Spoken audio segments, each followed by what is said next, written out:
तो पहला सूत्र आपको देता हूं कि उस शक्ति को जगाने का जो निकटतम और सरलतम उपाय आदमी के पास उपलब्ध है वो श्वास है। सुबह उठते ही जैसे ही होश आए बिस्तर पर गहरी सांस लेनी शुरू कर दें। रास्ते पे चलते हो तो गहरी सांस लें, जितनी गहरी, आहिस्ता लें,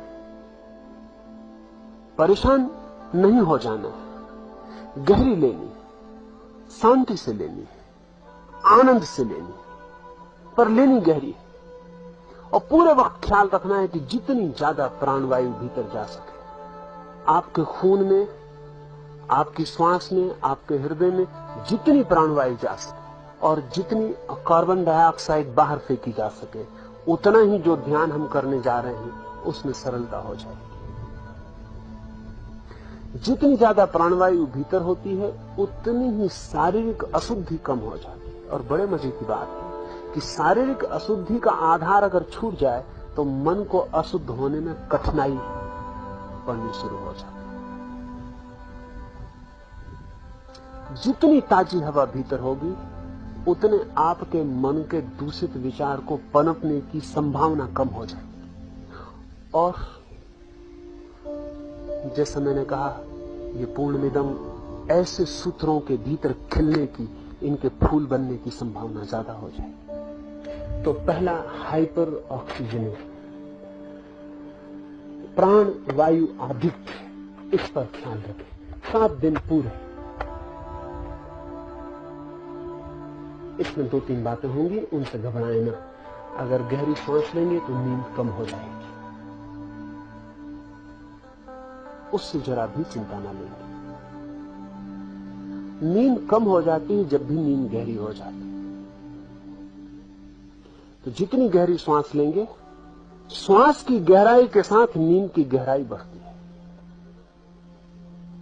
इसलिए तो जो लोग मेहनत करते हैं वो रात गहरी नींद सोते हैं, जो मेहनत नहीं कर पाते वो रात गहरी नींद नहीं सो पाते। जितनी श्वास की गहराई होगी भीतर, उतनी नींद की गहराई बढ़ जाएगी। लेकिन नींद की अगर गहराई बढ़ेगी, इंटेंसिटी बढ़ेगी, तो एक्सटेंशन कम हो जाएगा, लंबाई कम हो जाएगी। उसकी चिंता नहीं लेंगे। अगर आप 7 घंटे सोते हैं तो 4 घंटे में पूरी हो जाएगी, 5 घंटे में पूरी हो जाएगी, उसकी कोई फिक्र नहीं है। लेकिन 5 घंटे में आप 8 घंटे की बजाय ज्यादा ताजे और ज्यादा आनंदित और ज्यादा स्वस्थ सुबह उठेंगे। इसलिए जब सुबह नींद टूट जाए, और जल्दी नींद टूटने लगेगी, अगर आपने गहरी सांस ली तो जल्दी नींद टूटने लगेगी। तो जब नींद टूट जाए उठाएं। सुबह के उस आनंदपूर्ण क्षण को न खोएं, उसका ध्यान के लिए उपयोग कर लेंगे। पहली बात। दूसरी बात, जितना कम भोजन ले सके और जितना हल्का ले सके उतना हित करें। जितना अल्प ले सके और जितना हल्का ले सके, जो जितना कर सके, जिसको जितनी सुविधा हो वो उतना कम कर ले। जितना कम कर लेंगे उतना ध्यान की गति तीव्र, सुगम हो जाएगी। क्यों? कुछ गहरे कारण हैं। हमारे शरीर की कुछ सुनिश्चित आदतें हैं।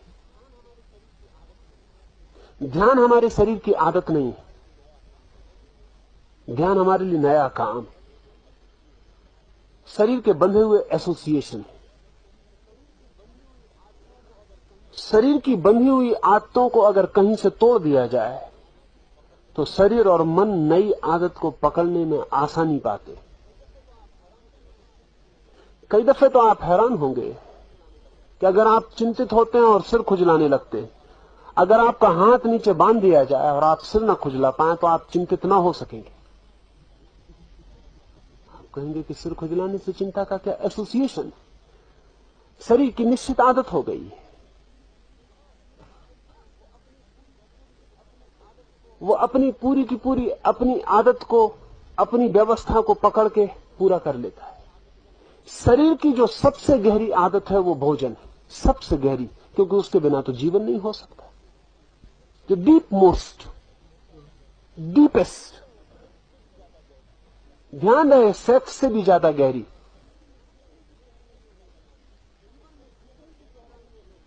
जीवन में जितनी भी गहराइयां हैं हमारे, उनमें सबसे ज्यादा गहरी आदत भोजन है। जन्म के पहले दिन से शुरू होती और मरने के आखिरी दिन तक चलती है। जीवन का अस्तित्व उस पर खड़ा है, शरीर उस पर खड़ा है।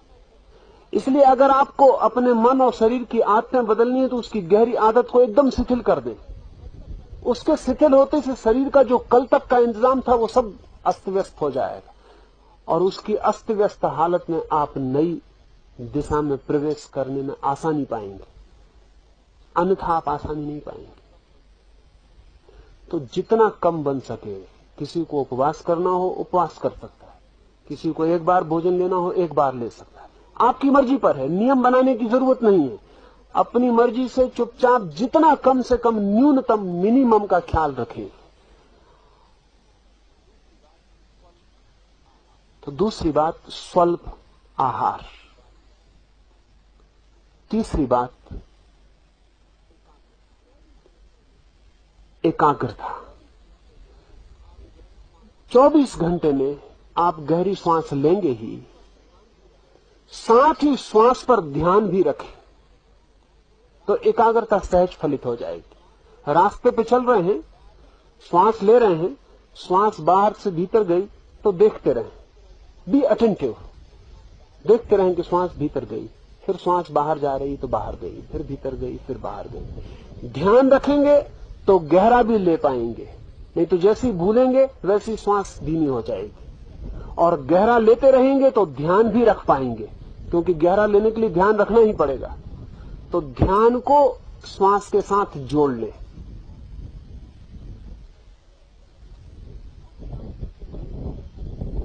कुछ काम करते वक्त अगर ऐसा लगे कि अभी ध्यान श्वास पर नहीं रखा जा सकता, तो जिन कामों को करते वक्त ऐसा लगे कि अभी ध्यान श्वास पर नहीं रखा जा सकता, तब उन कामों पर कंसंट्रेशन रखें, उन कामों पर एकाग्र रहें। खाना खा रहे हैं तो खाने पर पूरी एकाग्रता से खाएं, एक एक कौर पूरे ध्यान पूर्वक उठाएं। स्नान कर रहे हैं तो एक एक पानी का एक कतरा भी ऊपर पड़े तो पूरे ध्यान पूर्वक। रास्ते पे चल रहे हैं तो पैर एक एक उठे तो ध्यान पूर्वक। ये 7 दिन आपका 24 घंटा ध्यान में लीन हो जाए। तो यहां तो हम ध्यान करेंगे वो अलग, ये मैं आपको बाकी समय पूरी पृष्ठभूमि आपकी बनाने के लिए कह रहा हूं। तो तीसरी बात, जो भी करें बहुत ध्यानपूर्वक, बहुत एकाग्र चित्त से करें, और ज्यादातर तो श्वास पर ही एकाग्रता रखें, क्योंकि वो 24 घंटे चलने वाली चीज है। न तो 24 घंटे खाना खा सकते, न स्नान कर सकते, न चल सकते। श्वास 24 घंटे चलेगी, उस पर 24 घंटे ध्यान रखा जा सकता है, उस पर ध्यान रखें। भूल जाएं दुनिया में कुछ और हो रहा है, बस एक ही काम हो रहा है कि श्वास भीतर आ रही है और श्वास बाहर जा रही है। बस ये श्वास का बाहर और भीतर आना आपके लिए माला की गुरिया बन जाए, इस पर ही ध्यान को ले जाए। तीसरा सूत्र। चौथा सूत्र इंद्रिय उपवास, सेंस डिप्राइवेशन। वो 3 बातें उसमें करनी है। एक तो जो लोग पूरे दिन मौन रख सकें वो पूरे दिन के लिए मौन हो जाए। जिनको कठिनाई मालूम पड़े वो भी टेलीग्राफिक हो जाए। जो भी बोले तो समझें कि एक एक शब्द का कीमत चुकानी पड़ रही। तो दिन में 10-20 शब्द से ज्यादा नहीं। बहुत जरूरी मालूम पड़े, जान पे ही आ बने तो ही बोले। जो पूरा मौन रख सकें उनके फायदे का तो कोई हिसाब नहीं। पूरा मौन रख सकें, कोई कठिनाई नहीं। एक कागज पेंसिल रख लें, जरूरत पड़े तो लिख के बता दें, कुछ जरूरत पड़े तो पूरे मौन हो जाए। मौन से आपकी सारी शक्ति भीतर इकट्ठी हो जाएगी, जिसे हमें ध्यान में आगे ले जाना है। आदमी की कोई आधे से ज्यादा शक्ति उसके शब्द ले जाते। शब्द को तो बिल्कुल छोड़ दो, तो ख्याल कर ले, जिसकी जितनी सामर्थ्य हो उतना मौन हो जाए। और इतना तो ध्यान ही रखें कि आपके द्वारा किसी का मौन न टूटे। आपका टूटे आपकी किस्मत, आप जिम्मेवार, लेकिन आपके द्वारा किसी का न टूटे। अकारण बातें किसी से न पूछें, अकारण जिज्ञासाएं न करें, व्यर्थ के सवाल न उठाएं, किसी को बातचीत में डालने की आप कोशिश न करें। सहयोगी बने दूसरे को मौन करवाने में। कोई पूछे तो उसको भी मौन करने का इशारा देना, उसे भी याद दिला दें कि मौन रहना है। बातचीत छोड़ दें बिल्कुल 7 दिन, फिर बाद में करिए, पीछे तो आपने की है बहुत। 7 दिन बिल्कुल छोड़ दें, जिससे जितना बन सके, पूरा बन सके, बहुत ही हितकर होगा। फिर आपको कहने को नहीं बचेगा कि ध्यान नहीं होता है। मैं जो 5 बातें आपसे कहने जा रहा हूं वो आप पूरी कर लेते हैं तो आपको कहने का कारण नहीं आएगा कि ध्यान नहीं होता है, और आए कारण तो आप जानना आपके सिवाय और कोई जिम्मेवार नहीं। फिर मुझे आके आप मत कहना। मौन रखें। न्यूनतम जिनसे न बन सके, कमजोर हो, संकल्पहीन हो, मन दुर्बल हो, बुद्धि कमजोर हो, वो थोड़ा थोड़ा बोल के चलाएं। जिनमें थोड़ी भी बुद्धिमत्ता हो, संकल्प हो, शक्ति हो, थोड़े भी अपने पे भरोसा हो, वे बिल्कुल चुप हो जाए। इंद्रिय उपवास में पहला मौन। दूसरा, आपकी आंख के लिए विशेष पट्टियां बनाई हैं, वो पट्टियां आप ले लेंगे और कल सुबह से उनका प्रयोग शुरू करें। पूरी आंख को बांध देना है। आंख ही आपको बाहर ले जाने का द्वार है। जितनी ज्यादा देर बांध रख सकें उतना अच्छा है। जब भी खाली बैठे हैं आंख तो पट्टी बंधी रहने दें, उससे दूसरे दिखाई भी नहीं पड़ेंगे, बातचीत का भी मौका नहीं आएगा, और आपको अंधा मान के दूसरे भी छोड़ देंगे। ठीक है, जाने दें, व्यर्थ उनको परेशान न करें, अंधे हो जाए। मौन होना तो आपने सुना ही है, मैं कहता हूं अंधे भी हो जाए। मौन होना भी एक तरह का मुक्ति है, अंधा होना और भी गहरी, क्योंकि आंख ही हमें 24 घंटे बाहर दौड़ा रही है। आंख के बंद होते से आप पाएंगे बाहर जाने का उपाय न रहा, भीतर चेतना वर्तुलाकार घूमने लगेगी। तो आंख पे पट्टी बांध लें, चलते वक्त थोड़ा सा ऊपर सरका लें, नीचे देखें, बस चलते वक्त थोड़ा ऊपर सरका लें और नीचे देखें। एक 4 फीट आपको दिखाई पड़ता रहा रास्ता, उतना काफी है।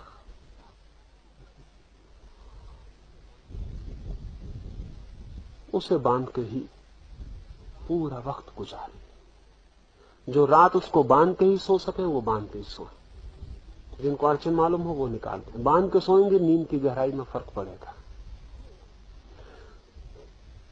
ये जो पट्टी है वो आप बाकी समय तो बांधे ही रखेंगे, सुबह यहां जब ध्यान होगा तब पट्टी बंधी रहेगी। सुबह के ध्यान में, दोपहर के मौन में पट्टी खुली रहेगी, लेकिन आप वहां से पट्टी बांध कर ही आएंगे, यहां चुपचाप पट्टी खोल के रख लेंगे। दोपहर के घंटे भर के मौन में पट्टी खुली रहेगी। रात भी आप पट्टी बांध कर ही आएंगे, फिर रात के ध्यान में भी पट्टी खुली रहेगी। सुबह जब मैं बोलूंगा तब आपकी पट्टी खुली रहेगी, दोपहर मौन में खुली रहेगी, रात के ध्यान में खुली रहेगी। इतना आपकी आंख के लिए मौका दूंगा। ये भी मौका इसलिए दूंगा कि ये भी आपको भीतर ले जाने में सहयोगी बन सके, तभी आपकी आंख को बाहर देखने का मौका देना, अन्यथा आपकी आंख को बंद ही रखना। और 7 दिन में आप हैरान हो जाएंगे कि मन के कितने तनाव आंख के बंद रहने से विदा हो जाते हैं, जिसकी आप अभी कल्पना नहीं कर सकते। मन के अधिकतम तनाव आंख से प्रवेश करते हैं, और आंख का तनाव ही मन के स्नायुओं के लिए सबसे बड़े तनाव का कारण है।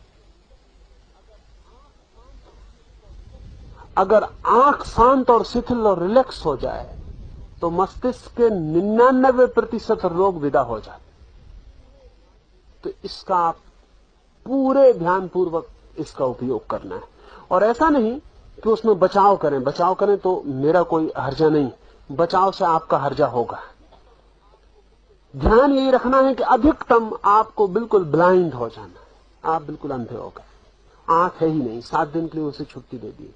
7 दिन के बाद आप पाएंगे कि आंख ऐसी शीतल हो सकती है, और आंख की शीतलता के पीछे इतने आनंद के रस झरने बह सकते हैं, ये आपकी कल्पना में अभी नहीं हो सकता है। लेकिन अगर आपने बीच बीच में अपने साथ बेईमानी की तो मेरा जुम्मा नहीं है, वो आप पर निर्भर है। यहां कोई भी किसी दूसरे को कोई जिम्मेवार नहीं है। आप अपने को धोखा दे सकते हैं, चाहें तो अपने को धोखा देने से बच सकते हैं। आंख की पट्टी के साथ ही आपके लिए कान के लिए भी कपास मिलेगा, वो दोनों कान पर लगा देना है, कान को भी छुट्टी दे देनी, इंद्रियों को उसी पट्टी के नीचे कान को भी बंद करके ऊपर से बांध देना, तो दूसरे आपके मौन में भी बाधा नहीं दे सकेंगे। देना भी चाहें तो भी नहीं दे सकेंगे, आप भी देना चाहें तो नहीं दे सकेंगे, क्योंकि दूसरे को अवसर देने का पाप भी नहीं लेना चाहिए। आपके कान खुले तो किसी को बोलने का टेम्पटेशन होता है, कान ही बंद है, वो बोले भी तो भी नहीं सुन सकते, तो टेम्पटेशन नहीं होता। तो कान भी बंद रखने, ये इंद्रिय उपवास, मौन, आंख और कान, ये तो पूरे समय, सिर्फ सुबह यहां जब मैं बोलूंगा तब आपको कान और आंख खुली रखनी है। दोपहर के ध्यान में आपको कान बंद रखना है, आंख खुली रखनी है। रात के ध्यान में आपको आंख खुली रखनी है, कान बंद रखना है। और पांचवी बात, ये चार और पांचवी अंतिम और सर्वाधिक जरूरी, ध्यान रहे परमात्मा के मंदिर में केवल वे ही लोग प्रवेश करते हैं जो नाचते हुए प्रवेश करते हैं, जो हंसते हुए प्रवेश करते हैं, जो आनंदित प्रवेश करते हैं। रोते हुए लोगों ने परमात्मा के द्वार पर कभी भी मार्ग नहीं पाया है। इसलिए उदासी 7 दिन के लिए छोड़ दें, प्रसन्न रहे, हंसे, नाच, आह्लादित रहे, चीयरफुलनेस पूरे वक्त आपके साथ हो। उठते बैठते एक मगन, एक धुन में मस्त, एक हर्षोन्माद, एक एक्सटेसी चढ़ी है, एक नशा। चल रहे हैं तो ऐसे नहीं कि जैसे हर कोई चलता है, चल रहे हैं तो ऐसे जैसे कि फकीर को, साधक को चलना चाहिए, नाचते हुए आनंदित। दूसरे की फिक्र छोड़ दें। यहां हम आए ही इसलिए ताकि हम दूसरे की फिक्र छोड़ सकें।